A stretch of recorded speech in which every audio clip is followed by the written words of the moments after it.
This podcast is meant for general health information and is not meant to override any medical advice. All questions will be screened and not contain any personal information. If you want a private consultation, contact us via positivechoice.org, or you can contact your provider directly. Thank you and enjoy the episode. Hello, and welcome to the Positive Choice Wellness Podcast. I am Anneliese, an exercise physiologist and nutritionist. And my name's Melanie. I'm also an exercise physiologist and nutritionist. And today we are bringing you the part 2 of the 3 A's with Renee Carroll. So enjoy the episode. Thank you. So I kind of want to go back to let's start with awareness. If we are struggling with awareness, you mentioned journaling. Is there anything else that we can do to start strengthening our awareness, to kind of just start the whole process? Yeah, that's a great question. Let me, like I said earlier, that our field is really informed now by neuroscience. And neuroscience has come up with 6 things that people really need to do just to be baseline healthy. Like, if you don't do these things, don't expect your life to work. Like, these are baseline things. And the baseline that kind of keeps us in the game feeling okay is the number one thing you want to do on a regular basis is get high quality sleep. In fact, neuroscientists say if you forget the other 5, that's fine. There's nothing more important than sleep. We live in a society that's highly sleep deprived. People will say, again, going back to the military, oh, I'll sleep when I'm dead. I've got so much to do, da-da-da-da-da. And I'm old enough that I remember before the internet. Before the internet, it wasn't that hard to turn off a TV and go to sleep. Today, we've got our laptops and we've got our Audibles and our computers and our cell phones. It's really hard to shut it off. And I'm not even on social media like young people are. It's really hard. Well, in order to get good sleep, and sleep is like a bell curve, most people need 7.5 solid hours. Some people on the minimal level can get by on 6. Others need 9 or 10. The only way you'll know if you're getting enough sleep, according to the Stanford Sleep Clinic, is if you wake up without coffee, without an alarm clock, and feel ready to go. I don't know anybody like that. Yeah. I don't know anybody like that. But that's when you know you're getting enough sleep. So what their suggestions are, if we're going to just do one thing to kind of be ready before you can even journal, is let's get enough sleep. The way to get a lot of sleep is to, as much as possible, nobody's perfect, we're never going to be perfect, we're just walking in the right direction, as much as possible, 7 days a week, or most of the time, go to sleep at the same time and wake up at the same time. And then think of your alarm clocks as bookends. There's an alarm clock that wakes you up, and you want an alarm clock to go off 1 hour before you want to go to sleep. And that alarm clock that goes off 1 hour before you go to sleep is an alarm clock that says, oh, let me really get close to nature again. Remember, in nature, midnight gradually becomes dawn. Dawn gradually goes to high noon. High noon gradually goes to dusk, and dusk gradually goes to midnight. You want that last hour to be that way.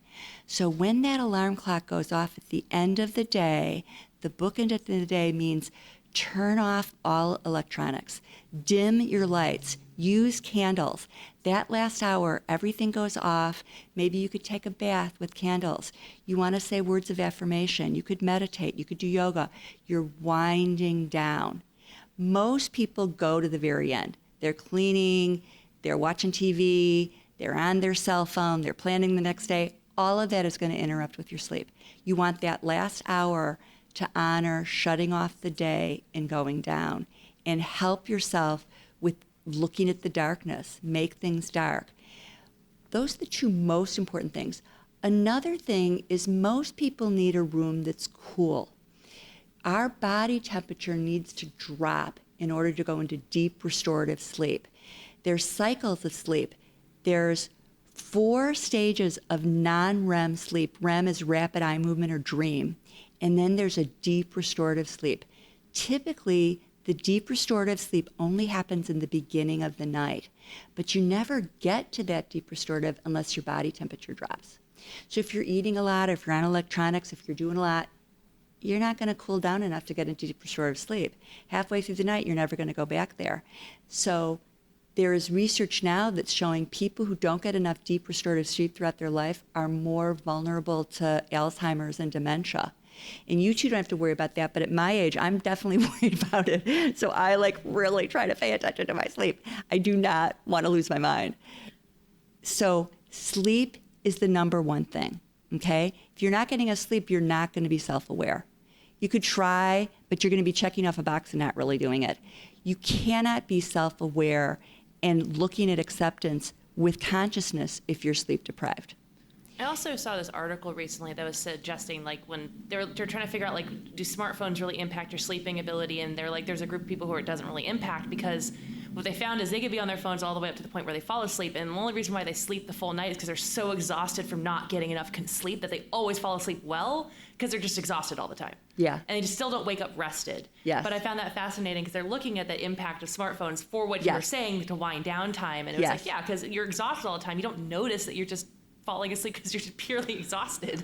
Yeah, and what happens when you fall asleep when you're totally exhausted is it screws up your sleep architecture. The architecture is the 4 stages, REM and deep. When you're falling asleep exhausted, you may fall straight into REM, or you may go into a little bit of deep and then go back here. And if your sleep architecture is off, it's going to be restless and you won't wake up restored. So sleep is important. You can't accept your life and be aware of your life if you're sleep deprived. Okay, so sleep is the number 1. Number 2 and 3 is what you two are experts at.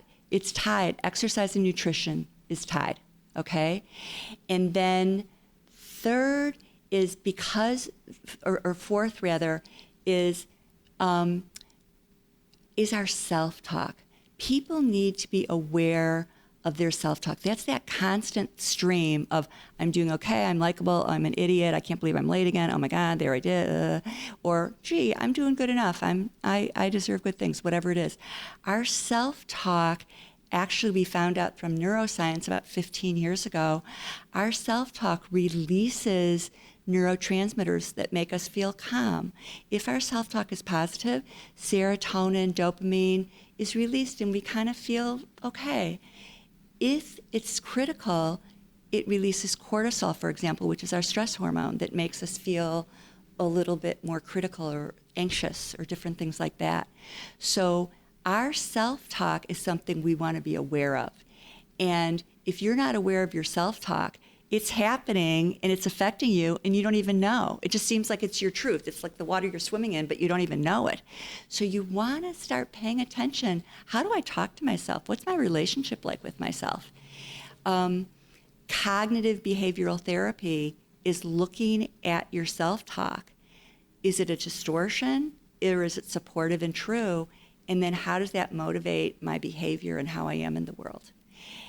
After self-talk, so we've got, sleep, nutrition, exercise, self-talk, and then we've got social connection. Because we're social animals, it's really important that we feel like we have people that love and understand us, and we love and understand people, okay? And we all have to have that. Each of us have a different need for it. But people, if we are lonely, if we are not connected, it absolutely disturbs our awareness. It makes us be a little bit more paranoid. We feel isolated. The more disconnected we are, the more our thoughts get distorted. It's really important that we have social connections. Any questions about that so far? Well, what was catching my mind on the self-talk thing was going back to our taking the trash out example. And when you were asking us what our fears were about that, what our anger was about that, that kind of comes down to that self-talk thing of what is the story that we are telling ourselves about the situation, and then how is that affecting our action? Are you a plant? That is exactly what I want everyone to get. Yes, yes, yes. You guys are brilliant. It's because you have such good nutrition and exercise. Yeah, and I'm well rested today. Yeah, me too, actually. Yes, exactly. And what happens for a lot of people is they don't know their self-talk is distorted. They think it's true. And if we think our self-talk is true and it's distorted, then it can really cause a lot of problems, right? Yes. Well, one of the things that I think we all talk about in our healthy balance class, but I talk about a lot in my class, is like how powerful that is to recognize that your reality is perception. And that can be a big pill to swallow, but it's really cool and it gives you a lot of power, because if what I'm experiencing is based on the story that I'm telling myself, I can change the story whenever I want to. Absolutely. I love it. This is my favorite topic ever. Okay, so I'm going to quickly tell you something that this is my favorite. Okay, in neuroscience, just for the argument of discussion, this isn't really true. This is just to talk about it. Neuroscience says there are 5 brain states.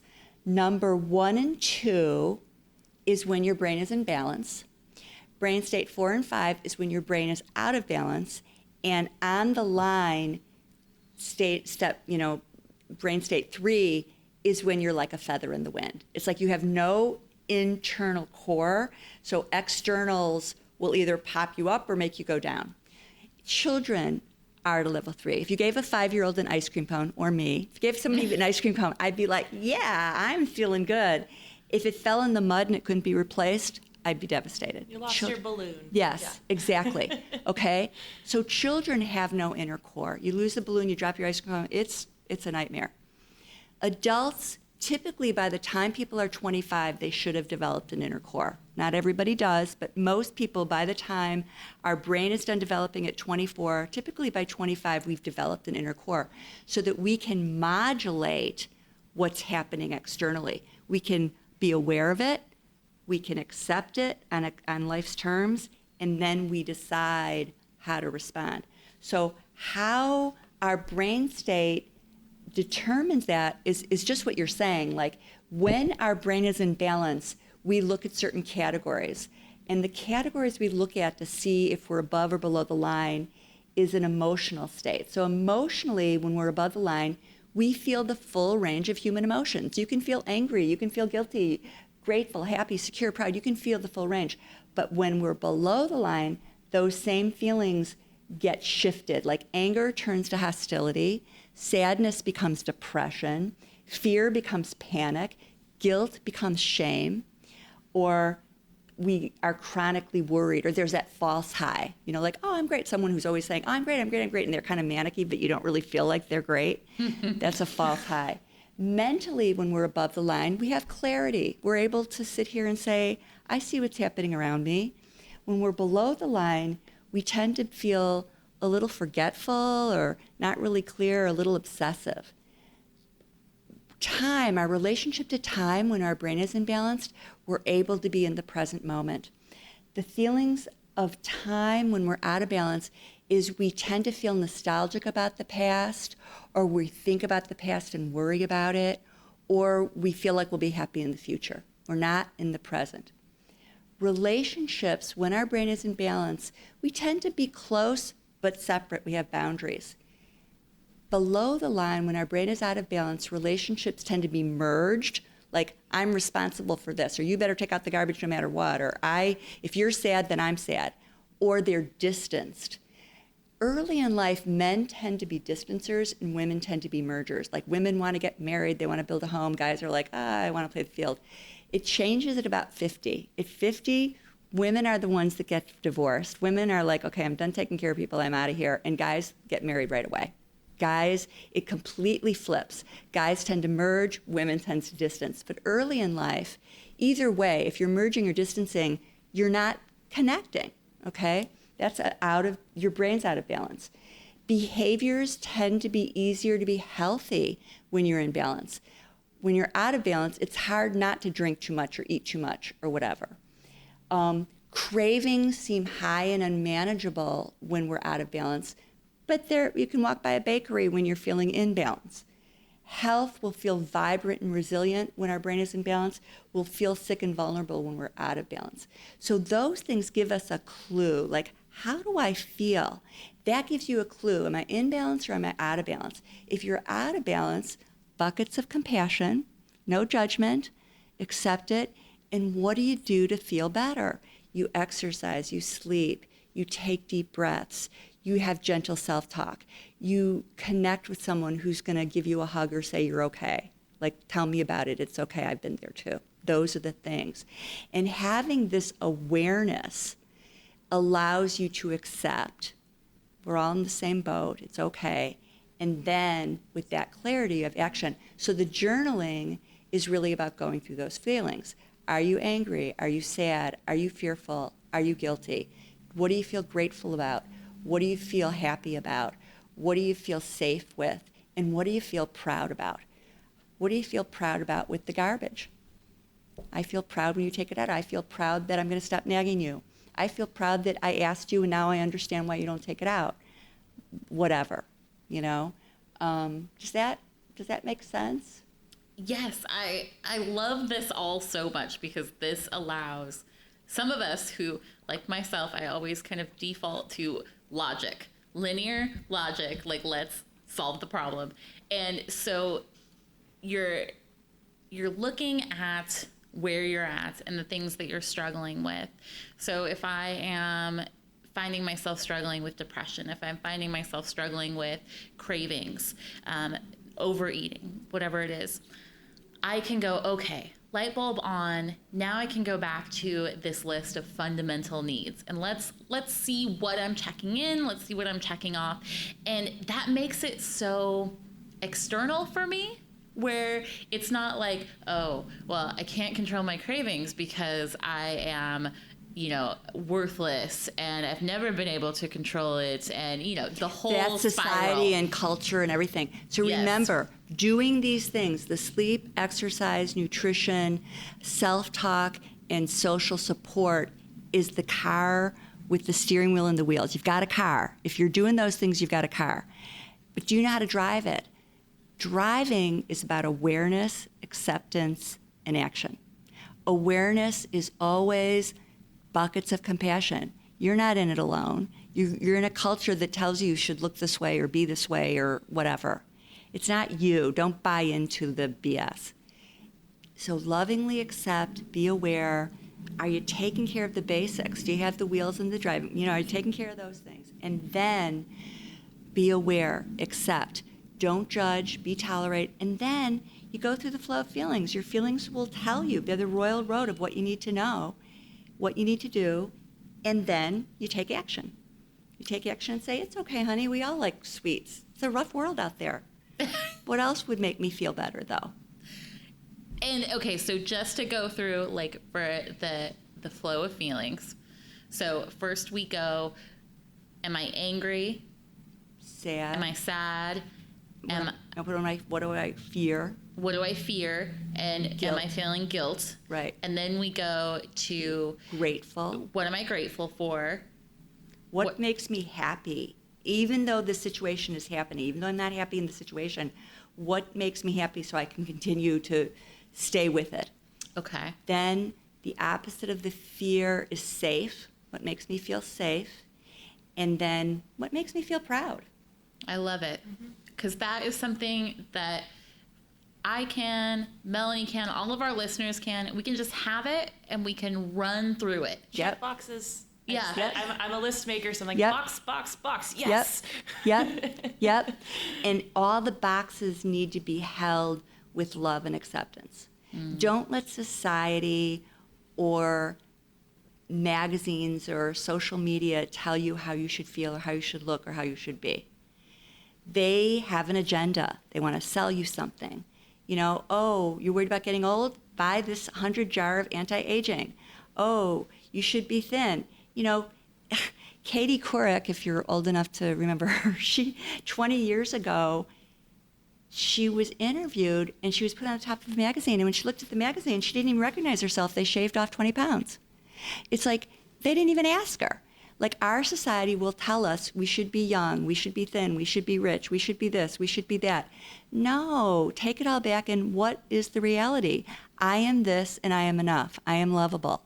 I am unique. I'm bringing something that will give other people permission to be themselves. And these are the do I have my car? Do I have a car with wheels? Am I sleeping? Am I eating? Am I exercising? Am I doing self-care? If you're not doing self-care, you're not loving yourself enough. So more self-compassion. After that, it gives you the clarity to be aware and the flow of feelings. Our feelings, if we have the full range, will always point us in the direction of what we need. Once we have that awareness, then we can take action. Then we can respond rather than react. And we are going to end on that note because that is so powerful. That is so fabulous. I feel like you gave us so much good insight today, so much good tools to go for, and then hold it all with self-compassion and self-love. Ugh. It was so fun. Thank Renee, you so much. I think we just loved having you. This was fabulous. So fun. Absolutely. This is awesome because I'm just sitting here like thinking every time you said something like sleep, I'm like sleep tracker. And I was thinking, because I have a sleep tracker that tracks like REM cycles and deep, and I was like, oh, that explains a lot. Okay. Well, thank you. Very eye-opening. I love it. Thank you for letting me have 2 sessions. Thank you for following up with Chris and Scott, who I adore them. Yes, and just to touch on that for our listeners, the episode that Renee is referring to is the resilience episode. So if you are interested in listening to that, take a listen to that, and make sure that you you subscribe, join us online at positivechoice.org. And Renee, again, thank you so much for joining us. It was an absolute pleasure. Oh, I just love you guys. Thank you so much. Thank you. Until next time, everybody. Bye. Bye.